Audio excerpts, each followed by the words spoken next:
Abantu abanamali ezweni silomhlakulo phasa esikhathini uBhodloza Nzimande sebingena ngalesi sikhathi unjani kodwa phela kamnandi lapha ngasekhaya. Igama elingaconsi phansi emkhakheni wezokusakaza. uBhodloza Nzimande wazalelwa eRichmond wabe esezuza iziqu zobuthishela. Ngasekupheleni kweminyaka yama-1970s waqala ke ukuba umethuli wezinhlelo emsakazweni Ukhozi FM.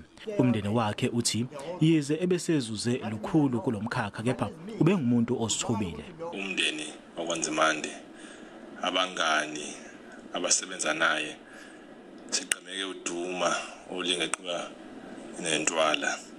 Iziphathimandla zomsakazo Ukhozi FM zithi umsebenzi kaDokotela uNzimande angeke ukhohlakale.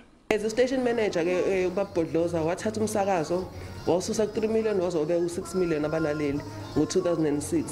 Leyo into ayiqhinya kakhulu ngayo nathi sesingase siyibone la eMzansi. Abaculi abasha kanye nabadala abawuvala umlomo ngeqhaza likaNzimande ekuthuthukiseni ke umculo kamaskandi. uBhodloza bewusiza kubantu abaningi hayi kubaculi kuphela. Kubantu abaningi nje kuzwile nje nokuthi abanye bebeze abakhele izindlu abahluphekile. Limele kakhulu ngoba ubaba lo besikwazi ukubuza kuyena noma ngabe yini besifisa ukuyazi njengoba sibancane. Asazi namhlanje sesizobuza phi. Singabaculi bamaskandi abahlonishwayo namhlanje siyalazi igalelo kaBaba uBhodloza Nzimande. Umculo wamaskandi wawulwela Ukhozini FM wathola ithuba lokuthi uvele ebalazweni. Ngo-2018 uNzimande wahlonishwa ngeziqu zobudokotela iDurban University of Technology ngeqhaza lakhe lokuthuthukisa umculo kamaskandi.